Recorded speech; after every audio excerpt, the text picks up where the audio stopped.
My name is Mary Rusimbi. I'm the current director of a National Women's Fund. I call myself a community mobilizer specialist, and I got that through my adult education processes, which made me really work at the community level.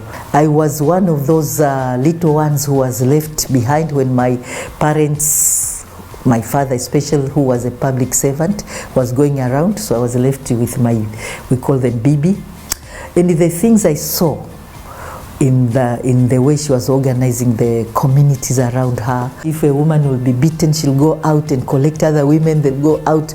And I think that left me with some inspiration, which later on, when I was growing up, the first in the family of 7, the first girl, I was questioning a lot of what is happening. Why is my brother not doing this, and why am I doing that? I started noticing the differences which our society has placed between men and women and young girls and young boys. So I think that is something that kept on conscientizing me and giving me some experiences of saying I would one day want to work in this field.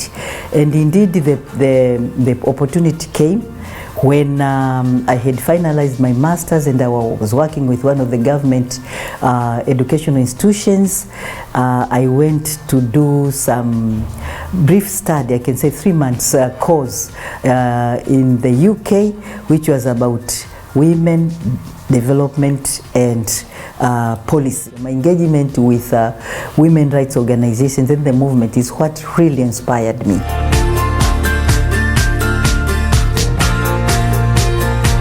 We have been able to do a lot in terms of enabling or creating, enabling or demanding progressive processes towards having more women in political leadership arena and other arenas. We got organized in different platforms to be able to first of all understand what it is that we want from the agenda of political participation. And indeed, most of us are saying we don't want just numbers, we just don't want 50-50. We want qualitative outcomes of the women's participation and also of the women's being respected as leaders of our countries. The second step is around how we went out and really tried to engage with policy level actors, both in the region, like SADC, like East African, in African through the AU protocol and others, to be able to make the agenda of political leadership for women and young girls a central agenda in those documents, but also to have the SADC protocol in the 90s, where our governments committed themselves to make 30% of women in key political spaces like the parliament, local council and others.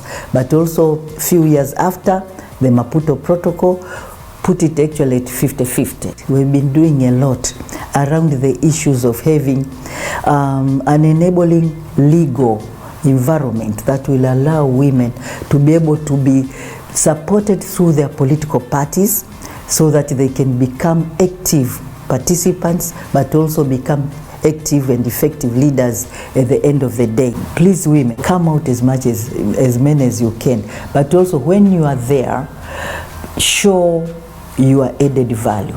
And I want to say the violence which sometimes women, young women, and also men, other men, experience during elections, during their campaigns and so on. And there's also a new hindrances which we are noticing more and more need to be done in that area.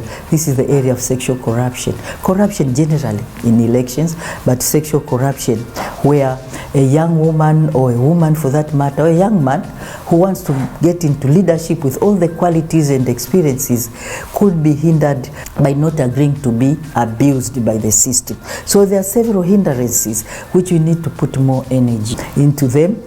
However, we also need funding that goes out to support all these processes we are talking about. When we went to Beijing in 1995, our governments, including my own government, really committed themselves to promote gender budgeting, which is about saying every sector, every government sector should redistribute the budget and other financial allocations in a way that will be accessed to both women and men, and especially touching base with the rural women and other marginalized groups.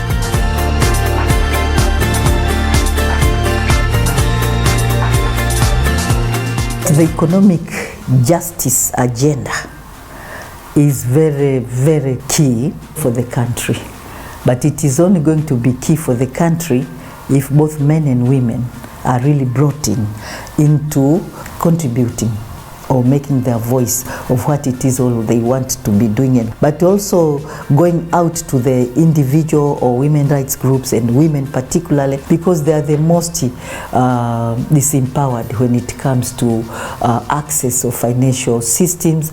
They are the most marginalized when it comes to sectors like the agriculture sector and other sectors, and we know that the more they are marginalized, the more they are moved out from this right as a basic right to the economic justice. And I see the role of not only the government, women rights actors, I see the role of private sector. I also see the bilaterals, multilaterals, and other donor foundations taking over and really thinking about the strategy of how even the funding that is coming to the country is reaching out to women.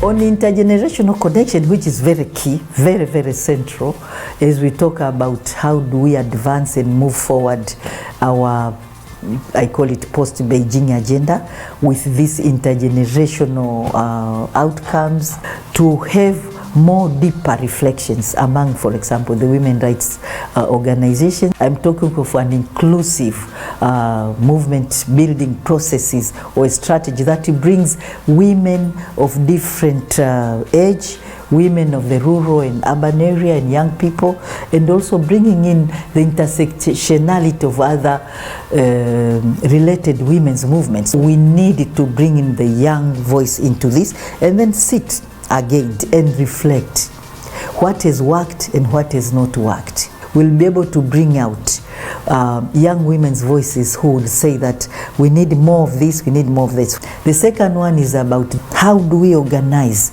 The young ones are coming in with a lot of new technologies. They are good in ITs, they are good in this, and they do have a lot of online, for example, strategizing and collective campaigns. The other ones, we used to go into the streets. Maybe within the given context, it's not possible. But how do we sit together and say we can learn from each other and support each other, and learn also that the young ones, under their leadership, they can bring new ideas, and we should not be able to disable them in different ways and so on and forth. But the third area is more about saying allow young people to be able to bring in new perspectives to the agenda we are fighting for. Not only in terms of approaches of implementation, in terms of saying we want to talk more about our sexual reproductive rights. We are talking here of transiting the conceptual clarity around the agenda we are working on. We are talking here about supporting the young ones to really promote within themselves leadership, which is feminist and leadership that can be able to be shared. We need to bring these kind of approaches. And that to us, if I can just share the example when we were doing the constitutional review, which Women Fund was supporting then, it brought huge number of women from different actors in this country, including women politicians. Each one of them came in with an agenda. I want to see this in the constitution. I want to see, but we said let's sit. We had a lot of learning going into learning and unlearning. So that's another strategy. Learn and unlearn on how to push in your analysis. First, the analysis of the agenda, and how when I only go with this aspect and I don't connect it to the other aspect of her injustices, the result will not be very impactful. So we all have to learn and unlearn around this area. And then deliberately, because if we agree, break out the silos, meaning the approaches. So I can be like I'm leading in this area, but I needed to know who else is working in this area, so that I connect, we divide tasks. Now task is a different level. Who is leading in which task? Like Tamwa was leading us around media, yeah? TGNP was leading us on policy advocacy and outreaching. This one, the legal people are leading on reviewing of, and we then we had a lot of outreaching strategies. But more important, we invest in time, we invest in learning, we invest in coming together, which is collective, and we invest in giving out results which shows that it is working, and if it is working here, and the main thing, trusting. And I think it can happen, it is happening.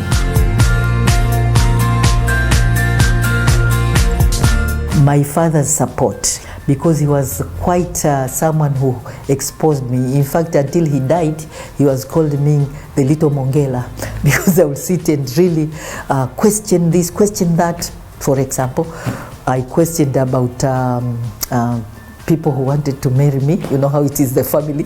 The man who brought his family wanted to pay dowry on me, and I said, Baba, are you selling me? And she was like, no, I'm not selling you. But a lot of that, and then it never was done. And to me it was a big win, so I was winning a bit here and there. But then he was encouraging me. But I think apart from my socializing through the family, I think I will talk about the educational system which I went through. I was those who were able to go through Nyerere's education philosophy from primary school to the university. And that was believing in principles of human rights. It wasn't talking about gender rights, it was talking of human rights. So there was a philosophy about that women and men are equal. We were pushed into questioning a lot when it wasn't happening for us. I started my first job, and there was some government policy then which was talking about if you are to go for your annual leave, you'll only go with your husband's permission, and we used to call it scopo. So I became part of organizing with other women in my employment space, and we went to see the policymakers. And I remember the men was like, who are you? We said, we were 6 of us. We want to understand what is going on with this Employment Act, which says that if I go on leave, I will not be paid because I'm married. And then that led us into forming in our own small spaces of our employment, wherever you are employed, what we call the women sections of protecting ourselves, of looking at what policy works for us and others. So that thing, I think, enriched me more and more. And that already brought me back into questioning a lot of policies and others. And suddenly I became an activist. And I'm proud. I'm not regretting.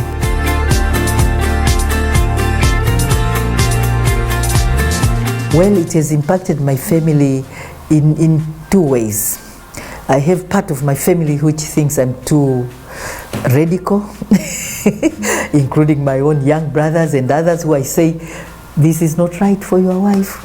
I will take you to the courts if you raise your hands on this one. And it's like you are not supporting me, so you are too radical. But on the other hand, I have been noticing a lot of transformation without even talking about it. My own sons, I have 2 sons, my own sons with their wives, my own these cousins around, and they call me Mama Beijing up to today, which I like.